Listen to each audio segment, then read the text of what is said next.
નિંદેત ભૂયાસ તતએવ દુઃખં યતત્ર યુક્તં ભગવાન ભજેન. હે મૈત્રેય મુનિ, મારો પ્રશ્ન એ છે કે માણસ સુખ માટે કર્મ કરે છે દિવસ રાત. શા માટે કર્મ કરે? તો કે સુખી થવા છતાં કેમ દુખી થાય છે? જો સુખ જ હોય તો સુખ મળવું જોઈએ. જેના માટે કર્મ કરે છે તો એ જ મળવું જોઈએ, છતાં દુખી કેમ થાય છે?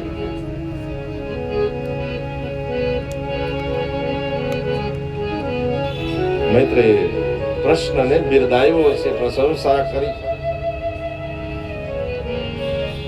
સાધુ પૃષ્ઠમ ભયા સાધુ. પરમાત્માના કરતા છે અને સુખ અને દુઃખ માણસ પોતાના કર્મથી જ પ્રાપ્ત કરે છે.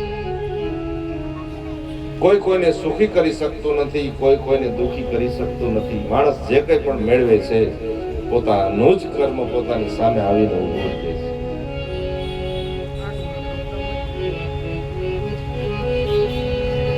અત્યારે મોટો કાંટો 7 ઉપર છે તો એ મોટો કાંટો ફરીને પાછો 7 ઉપર આવવાનો જ હોય, ભલે 1 કલાકની વાર લાગે. એમ જે કર્મ માણસ કરે છે, કર્મ ક્યારેય ફળ દીધા વિના શાંત થતું જ નથી. કર્મના જે હિસાબ રાખે તેવા ભગવાનની સૃષ્ટિની ઉત્પત્તિની બધી ચર્ચા કરી. ઉત્પત્તિમાં નારાયણ નાભીમાં કમળ અને એમાં બ્રહ્માજીને પ્રગટ કર્યા અને બ્રહ્માજી દ્વારા સનત કુમારોને પ્રગટ કર્યા છે. સનત કુમારોએ સૃષ્ટિની ના પાડી અને છેલ્લે પોતાના અંગમાંથી 10 ઋષિઓને પ્રગટ કર્યા છે. ખોળામાંથી નારદજીને, અંગૂઠામાંથી દક્ષને, મનથી મરીચીને, ત્વચામાંથી ભૃગુ ઋષિને અને છાયામાંથી કર્દમ ઋષિને પ્રગટ કર્યા છે. રુદ્રએ જ્યારે ના પાડી સૃષ્ટિની ઉત્પત્તિની ત્યારે ક્રોધ આવ્યો અને 2 ભાગ થયા બ્રહ્માજીના શરીરના.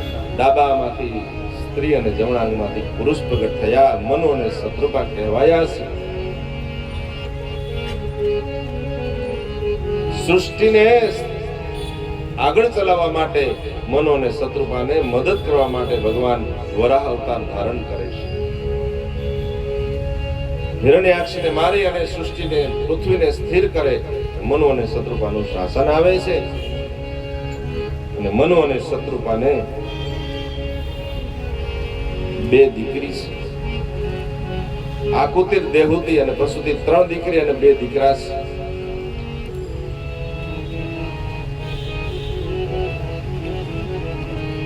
ત્યારે દીકરીનો વિવાહ કરવા માટે તૈયાર થયા છે મનુ મહારાજ અને શત્રુપા. નારદજી આવી અને વખાણ કર્યા કે તમારા દીકરી માટે ઉત્તમ કોઈ વ્યક્તિ હોય, કોઈ યુવક હોય તો એ છે કર્દમ ઋષિ. આજથી 3જા દિવસે આવશે.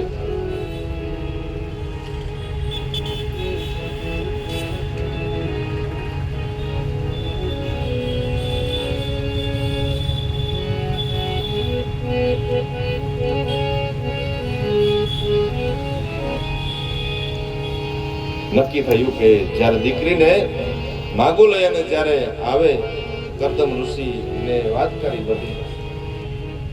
અને મનુ, શત્રુપા અને દેવહૂતિ 3 આવ્યા છે કર્દમ ઋષિના આશ્રમમાં. આપણે અત્યારે છોકરા છોકરીને સામસામા વાતચીત કરાવે, એકબીજાનો પરિચય કરાવે, પરીક્ષા કરે, ત્યારે મૌન પરીક્ષા હતી. મનુ, શત્રુપા અને દેવહૂતિ 3 આવ્યા છે. આવી અને આશ્રમમાં આવ્યા એટલે કર્દમ ઋષિએ 3ને આસન આપ્યા બેસવા માટે. મનુ અને શત્રુપા બેસી ગયા, પણ શત્રુપાએ દેવહૂતિએ વિચાર કર્યો કે ગમે તેમ તો કદાચ આ મારા પતિ થશે તો મારાથી પતિની સેવા કરાવાય નહીં પતિ પાસે. એને આસન આપ્યું એટલે એની પર મારાથી બેસાય નહીં, અને પતિ આસન આપ્યું એટલે એનો તિરસ્કાર ન કરાય, ગ્રહણ કરવું પડે. પણ દેવહૂતિ બહુ હોશિયાર હતા, જમણો હાથ આસન ઉપર રાખી અને નીચે બેસી ગયા, એટલે આસન ગ્રહણ પણ કર્યું અને પતિની સેવા પણ ન કરાવી. કરદમ સમજી ગયા કે નારદજીએ વાત કરી બહુ વાત સાચી છે, આ મારા માટે યોગ્ય છે. અને કરદમ દેવહૂતિનો વિવાહ થયો છે. વિવાહ પછી તરત જ તપસ્યામાં બેઠા છે કરદમ ઋષિ. અનેક વર્ષોની તપસ્યા પછી જ્યાં આંખ ખોલીને ત્યાં તો એની સેવા કરવામાં દેવહૂતિએ શરીરને એકદમ કૃશ કરીને, વાળની વાટો થઈ ગઈ. અરે દેવી, આ શું? તમે તો મારી સેવા ગજબ કરી. જાઓ એક કામ કરો, સરસ્વતીમાં સ્નાન કરો. જ્યાં દેવહૂતિને સ્નાન કરવા મોકલાતા હતા, પોતાના યોગ બળ દ્વારા એકદમ શરીર જે કૃશ થઈ ગયું, તેમાંથી સ્વર્ગની સુંદર અપ્સરા હોય એવું સ્વરૂપ પ્રાપ્ત થયું. આવો દેવી, હવે આપણે સાથે સંસારમાં પ્રવેશ કરીએ. પોતાના યોગ બળથી કામક વિમાન પ્રગટ કર્યું અને વિમાનમાં અનેક વર્ષો સુધી વિહાર કર્યો. 100 વર્ષમાં 9 દીકરીનો જન્મ થયો છે. પાછા આવ્યા છે, 9 દીકરીને યોગ્ય ઋષિઓ સાથે પરણાવી અને હવે ભગવાન એને ત્યાં પધારવાના છે પુત્ર બનીને.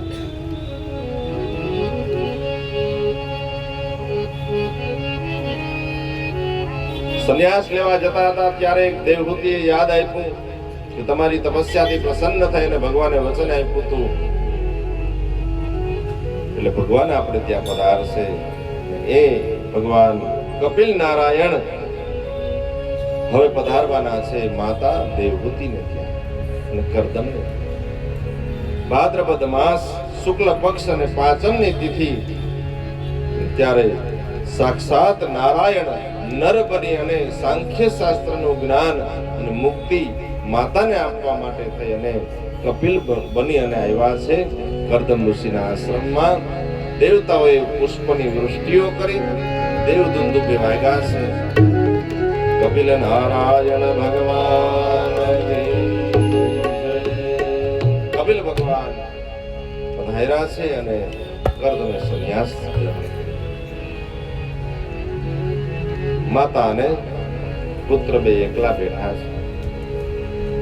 હાથ જોડી અને દેવહૂતિએ કહ્યું, હે ભગવાન કપિલ નારાયણ,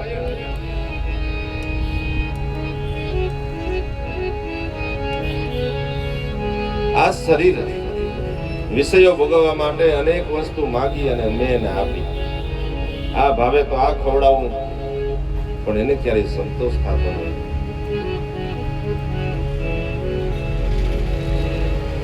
તો મારું ઇન્દ્રિયોને ક્યારેય સંતોષ થતો નથી અને તૃપ્ત થતી નથી. એમાંથી મારે મુક્ત થવું હોય અને હવે ભગવાનના ચરણે જવું હોય તો શું કરવું જોઈએ? ત્યારે કપિલ ભગવાન હવે માતાને મુક્તિ આપવા માટે, જ્ઞાન આપવા માટે ઉપદેશ આપે છે. તંત્વાગતાહં શરણં શરણ્યં સ્વભૃત્ય સંસારતરોઃ કુઠારં જિજ્ઞાસયાહં પ્રકૃતે પુરુષસ્ય નમામિ સધર્મવિદાં વરિષ્ઠં તંત્વાગતાહં શરણં શરણ્યં.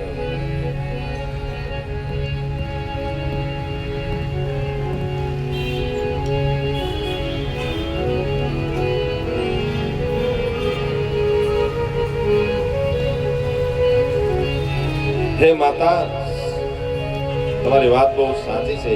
શરીરને, ઇન્દ્રિયોને જેટલું વધારે આપીએ એને ક્યારેય તૃપ્તિ થતી નથી. પણ સાચો ગુનેગાર છે ને એ મન છે. મન એવ મનુષ્યાણામ કારણમ બંધ મોક્ષયોઃ. ગીતાજીમાં પણ ભગવાને કહ્યું એ જ રીતે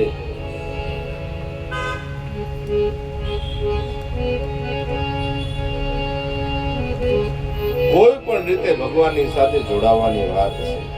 કે તમે જોડાઓ અથવા જે ભગવાનની સાથે જોડાયેલા છે એનો સંગ કરો તો તમને ભગવાન મળે. આ સીધી સાદી વ્યાખ્યા છે.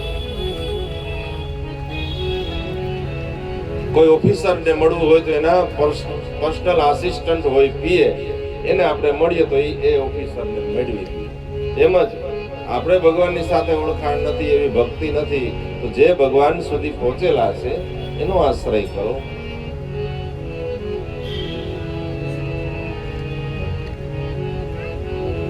એવા સજ્જન સાધુનો સંગ કરો.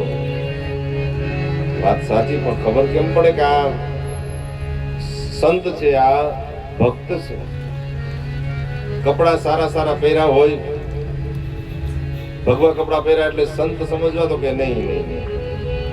કદાચ પેન્ટ શર્ટ હોય, કોટ પહેર્યો હોય તો એટલા ગુણ હોય એટલે એ સજ્જન સારો પુરુષ છે એવું માની અને એને તમે સંત સમજો. તિતિક્ષવઃ કારુણિકા સુહૃદઃ સર્વદેહિનાં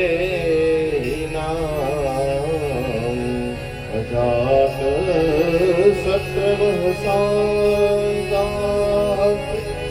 સાધવઃ સાધુઃ. જેનામાં એટલા ગુણો હોય સમજવાનું કે આ શ્રેષ્ઠ વ્યક્તિ છે, સંત વ્યક્તિ છે, ભક્ત છે. એનામાં પેલો ગુણ છે તિતિક્ષવ, એક સમાવાન હોય, કરુણામય એનો સ્વભાવ હોય, કારુણિકા, એનો કોઈ શત્રુ ન હોય, શાંત હોય. સમજવાનું કે આ ભગવાનનો પરમ ભક્ત છે. સહન કર્યું હોય. આપણા જેટલા ભક્તો થઈ ગયા, હવે આપણે એની જન્મ જયંતિ ઉજવીએ અને 5,000 માણસને જમાડીએ. એ વ્યક્તિ જ્યારે હાજર હતા ને ત્યારે એને સમાજે હેરાન કરવામાં બાકી નથી રહી. હવે આપણે એની મૂર્તિઓ બેહાડી, જ્યારે હતા ત્યારે એનો તિરસ્કાર કર્યો, નાત બાર મૂક્યા, એને સહન કર્યું છે.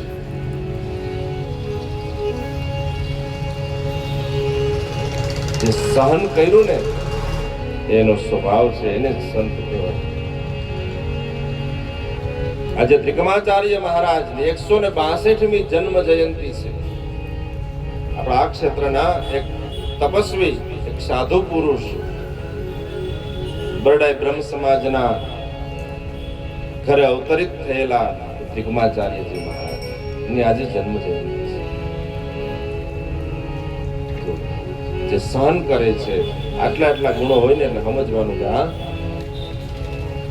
ભક્ત છે કે સંત છે. ક્રમથી ભક્તિ કરવી, 3 પ્રકારની ભક્તિ બતાવી છે. અને એ ભક્તિ કરતા જ્યારે માણસ મન એકદમ શુદ્ધ થવા લાગે,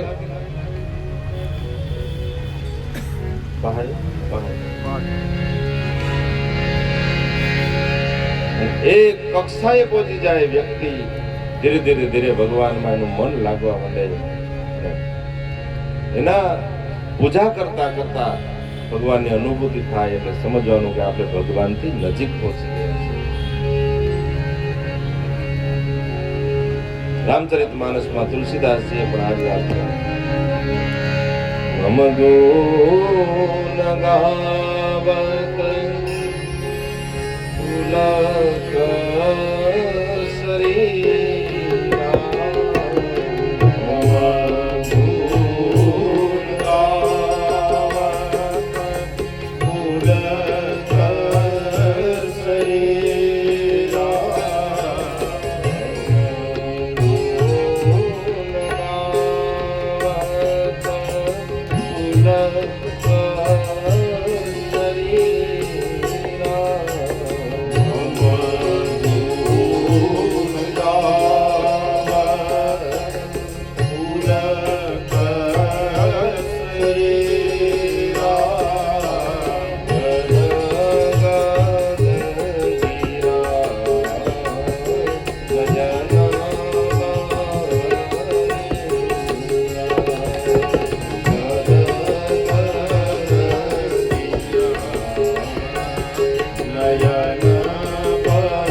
ગુણ ગાવત પુલક શરીરા. જે તુલસીદાસજી મહારાજ જે સ્થિતિની નું વર્ણન કર્યું છે કે જ્યારે ભગવાનની ભક્તિમાં તલ્લીન થાય ત્યારે પુલક શરીરા ગદગદ ગીરા નયન બહનેરા. રૂવાટી ઊભી થઈ જાય પૂજા કરતા કરતા કે આંખ બંધ કરીને ધ્યાન કરતા કરતા આંખમાં અશ્રુધારા વહેવા લાગે. વાણી શબ્દ બોલી શકાય નહીં. અને ભગવાને વચન આપ્યું કે કામ આદિ મદ દંભન ઝાક. જેના જીવનમાં કામ ક્રોધ લોભ મોહ મદ મત્સર ઈર્ષા આ બધું નથી, તાત નિરંતર બસ મેં હોતા કે ભગવાને વચન આપ્યું કે ના હું વશમાં થઈ જાઉં. એ જ વાત કપિલ ભગવાને માતા દેવહૂતિને કરી જીવની ગતિ બતાવી છે કે કર્મ પ્રમાણે જીવ લે છે જન્મ. કઈ રીતે લે? વરસાદના એ ધારાઓ દ્વારા એ સૂક્ષ્મ જીવ એ વરસાદના પાણીથી પૃથ્વી ઉપર આવે. પૃથ્વી પરથી અન્ન જે આપણે વાવીએ છીએ અન્નમાં આવે, અન્નના દાણામાં આવે અને એ સ્ત્રી પુરુષ બે જમે. એ અન્ન દ્વારા એ પુરુષનું શુક્રબિંદુ થાય અને સ્ત્રીના ઉદરમાં પ્રવિષ્ટ થાય અને 1 મહિનો થાય એટલે ગર્ભને માથું પ્રાપ્ત થાય છે. 2 મહિને હાથ પગ વગેરે અંગો, 3જા મહિને નખ રૂવાટા, 4થા મહિને માંસ વગેરે 7 ધાતુ અને 5મા મહિને ભૂખ અને તરસની ખબર પડે અને 6ઠા મહિનાથી કુખમાં એ ઘૂમવા લાગે. માતાને ખબર પડે કે મારું બાળક અંદર ફરકે છે અને 6 મહિના પછી એને ભૂખ અને તરસની બધી અનુભૂતિ થાય. નીચે મસ્તક હોય, ઉપર પગ હોય. માતા જેવા પદાર્થ ખાતી હોય, ખાટા તીખા અતિશય ગરમ મસાલા વાળા, બધું એને તકલીફ પડે. એટલે આપણા શાસ્ત્રમાં એમ કહ્યું ગર્ભવતી સ્ત્રીએ હંમેશા સાત્વિક ભોજન કરવું. જેવા વિચારો કરે છે એવું બાળક બને છે. અને વિદેશોમાં તો તૈયારી જેવી કરવી હોય એવી કરે કે અમારા બાળકને મારે આવું બનાવવું છે એટલે ગર્ભાવસ્થાથી જ એને એનું જ્ઞાન આપે છે. અને આમ કદાચ 40 વર્ષ સુધી ભણાવી અને જે ન મળે એ ગર્ભાવસ્થામાં અમુક દિવસોમાં અને અમુક મહિનાઓમાં એ મળી જાય છે. ડોક્ટર બનાવો વિદેશમાં તો એવું એને નોલેજ શરૂ કરી દે ગર્ભાવસ્થામાં.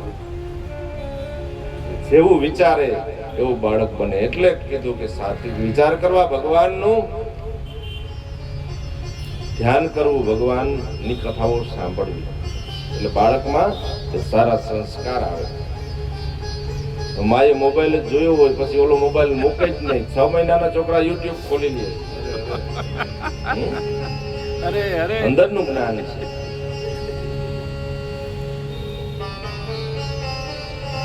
એ જ્ઞાન ક્યાંથી મળે તો કે ગર્ભથી મળે.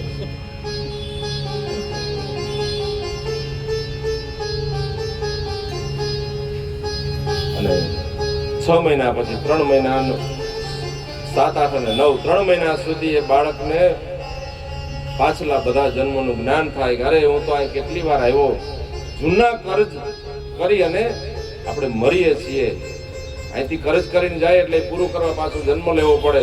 જૂનું કરજ પૂરી દઈ અને પાછું નવું કરજ કરી અને મરીએ એટલે વળી પાછું નવું કરજ પૂરું કરવા પાછું આવવું પડે. એટલે માણસ ચાલુ જ રહે.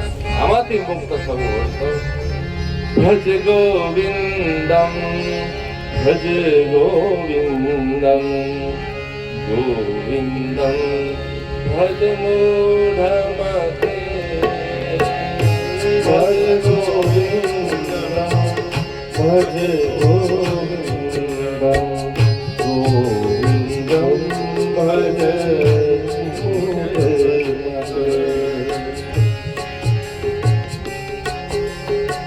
શંકરાચાર્યજી મહારાજે જોયું તો એકદમ 80 વર્ષની ઉંમરના એક બાપા બેઠા બેઠા વ્યાકરણ પાકું કરતા હતા. વ્યાકરણ પાકું કરે, ધાતુના રૂપ ગોખતા હતા. એટલે એને કહ્યું કે હવે ભણવાની ઉંમર હોય ત્યારે ચોક્કસ ભણવું જોઈએ. છેલ્લી ઉંમરમાં પછી હવે ગમે એટલું જ્ઞાન મેળવો શું કામનું? એટલે તર્પણ પત્રિકા સ્તોત્રમાં કીધું હવે આ ન કરાય. ભણવાની ઉંમરમાં ભણ્યા હોત તો વાત અલગ હતી. 80 વર્ષે તો ગોવિંદનું નામ લેવાય. મારા હાથમાં એ તો ઠીક છે, નહીં તો એમને એમ નામ લ્યો, સતત લીધે રાખો.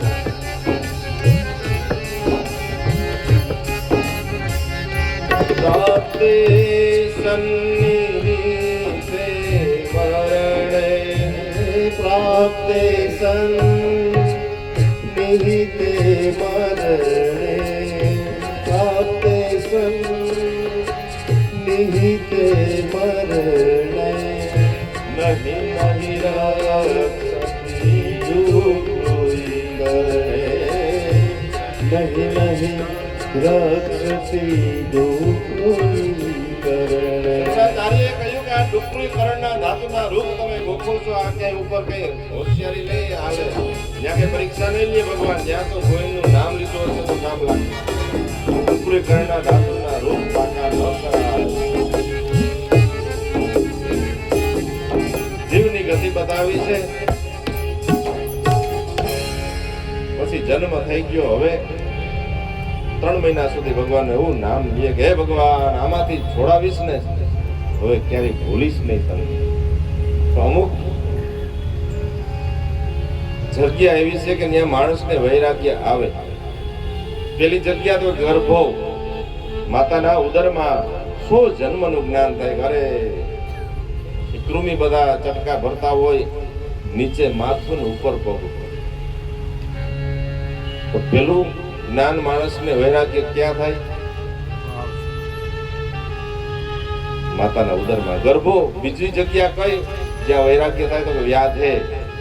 આપણે શરીરમાં એવો રોગ આવે ને અને 110 ડિગ્રી તાવ હોય, કળતર એકદમ થતી હોય અને એમ થાય કે આ ઠંડી, 5 વસ્તુ ઓઢાડીએ તો ઠંડી ઉતરે નહીં. એવા રોગમાં આપણે હોય ને ત્યારે વૈરાગ્ય. ગર્ભો યાદે સ્મશાને છે. સ્મશાનમાં જાય ત્યારે વૈરાગ્ય થાય, કારણ કે સામે માણસને બળતો જોઈએ. હવે તો એ વૈરાગ્ય ઓછો થઈ ગયો, કારણ કે હવે બળતા જોવાના કોઈને છે જ નહીં. રૂમમાં અંદર ભઠ્ઠીનો દરવાજો બંધ કરી દે ને બાયણે બધા ગાંઠિયા ખાતા હોય. હવે તો ન્યાય જમવા માંડ્યા, નાસ્તા કરવા માંડ્યા. ખરેખર આમન્ય રાખવી જોઈએ. ભલે વૃદ્ધ વ્યક્તિ ગુજરી ગયા હોય, ઘણા એમ કે ને કે અમારા બાપાને ઉજવવાના હોય, ભાઈ ઉજવવાના હોય, પણ એક મર્યાદા તો રાખો. એક વ્યક્તિ 70 વર્ષ સુધી તમારી સાથે રહ્યા, ઓચિંતાના વયા ગયા, એની આમન્ય તો રાખો. હવે પ્રેક્ટિકલ, આને પ્રેક્ટિકલ કે પોતાનું.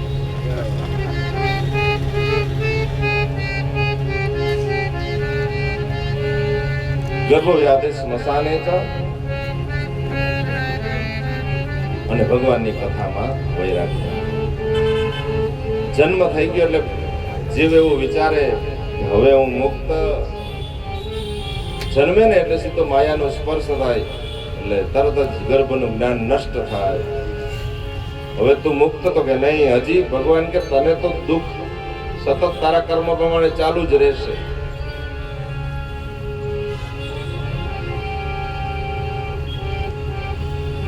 આને શરદી થઈ હોય એટલે કાન દુખતો હોય અને એની માં કડવા અનેક પદાર્થ પાય, બધી જાતની દવા પાય, પેટની પાય, માથું દુખવાની પાય. કોઈ વળી આવીને કે કાને કાગળ ઘસીને પાઈ દો તો ઈ પાય. આ બધા દુઃખ બતાવ્યા છે. વાણી છે પણ વ્યક્ત ન કરી શકે. આ બધા બાળપણના દુઃખ છે, યુવાનીના અને છેલ્લે વૃદ્ધાવસ્થાના દુઃખ બતાવ્યા. અને છેલ્લે કપિલ ભગવાને એમ કહ્યું કે હે માતા, જ્યાં સુધી પરિવારનું પોષણ કરે છે અને કંઈક અર્થ છે ત્યાં સુધી જ એની કિંમત છે. પછી ખેડૂત જેમ પોતાના બળદને છોડી દે એ વ્યક્તિનો આ ઘરમાં પણ માન રહેતું નથી. સુંદર મજાનો સાંખ્યનો ઉપદેશ આપ્યો છે અને ભગવાને વચન આપ્યું કે આ જગ્યાએ કોઈ પણ દીકરો પોતાની માતા માટે શ્રાદ્ધ કરશે, તર્પણ કરશે, પિંડદાન કરશે તો એની માતાને મુક્તિ મળશે. અને કપિલ ભગવાને વિદાય લીધી. દેવહૂતિએ પદ્માસન વાળ્યું અને પોતાના આત્મ તત્વને બ્રહ્મરંધ્રમાં સ્થાપી અને છેલ્લે ભગવાનનું ધામ પ્રાપ્ત કર્યું. મુક્ત થયા છે માતા દેવહૂતિ અને ત્રીજા સ્કંદને ભગવાનના ચરણમાં અર્પણ કર્યું. તૃતીય સ્કંદ ઓમ તત્સત શ્રી કૃષ્ણાર્પણમસ્તુ. કથાને વચ્ચે વિશ્રાંતિની મેં વાત કરેલી, તો આવો